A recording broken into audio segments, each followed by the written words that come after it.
In the month of February, the A. Philip Randolph Institute Thailand chapter, also known as APRI, had their annual Black History Month program. This event started with opening words from the MC, followed by a prayer, knowing the history of Black History Month. The birth of Black History Month originated as Negro History Week in the year 1926 by the historian Carter G. Woodson. And a singing of the Black National Anthem, also known as Lift Every Voice and Sing. Lift every voice and sing, till earth and heaven ring with the harmonies of liberty. The A. Philip Randolph Youth rolled out the red carpet for people in Black history who influenced them the most. Here are a couple of youth rolling out the red carpet for the people that influenced them. My name is Olivia Bibbins. I attend the University of Houston, graduating in the spring of 21. And today I'm rolling out the red carpet for A. Philip Randolph. Founded the Brotherhood of Sleeping Car Porters, which by 1937 would become the first official African-American labor union. In the 1940, Randolph's abilities as an organizer had grown to such lengths, and he became the driving force in the ending racial discrimination in government defense factories and desegregating the armed forces, both done via presidential decree.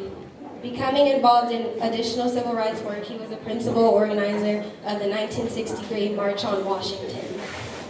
My name is Keith Rose. I go to ACC and I'm studying medical science. I plan on being a pharmacist one day. And I'm rolling out the red carpet to James Smith. He was born on April 18th, 1813 in Manhattan, New York. He was an abolitionist and an author in New York City.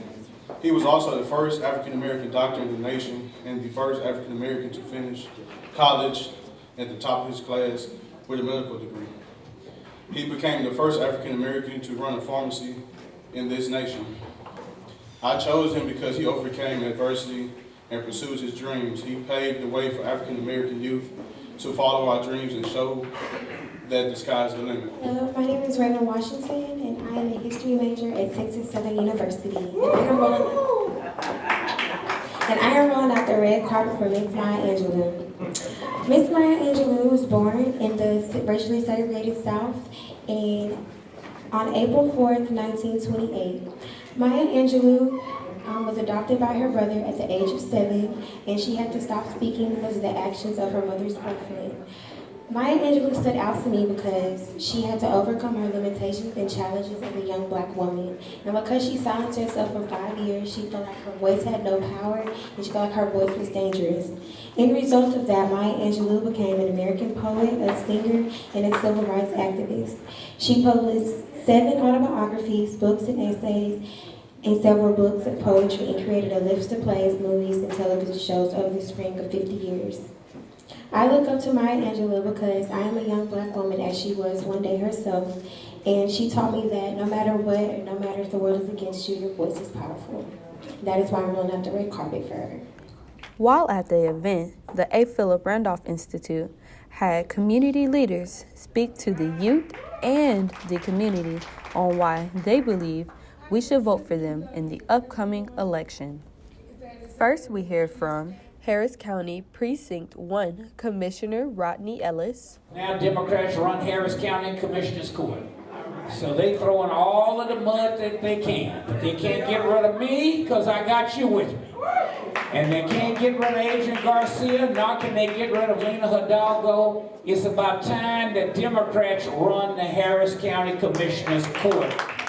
State Representative Sean Nicole Theory. And I told this story really for all the young people here to let you know how fortunate you have it, or if any of you really aren't that fortunate, get your education. Stay in school. I promise you. Dad used to tell me, education is the great equalizer. State Representative Jarvis Johnson. And the way they would go. And that's what she's doing. She's training these children to be the next leaders of our community, so we have to give them that respect. But what she's doing more importantly than anything else is that she is out here making sure that these children are able to further their education by providing scholarships. And so tonight, I want to make sure that you understand that I'm going to donate $1,000 to the campaign to make sure these kids get scholarships, and I challenge everyone out here to do the same. As a candidate, I raise money to help get my name out there, but my work should speak for itself. And so Ms. Claire's work speaks for itself. And last but not least, Congresswoman Sheila Jackson Lee. Dr. King drove up alongside of a sister who was walking, carrying those heavy bags. We know how sisters carry heavy bags, right? We was carrying them heavy bags.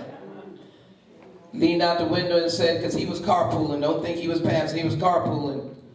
Leaned out and said, "Sister, are you tired?" Couldn't hear me, had to shout it again, "Sister, are you tired?" She said, "My feet is tired, but my spirit is strong." That's what we need to be doing in these days. Well, that wraps it up for this event. I'm Erin Haven, and this is PVAMU TV.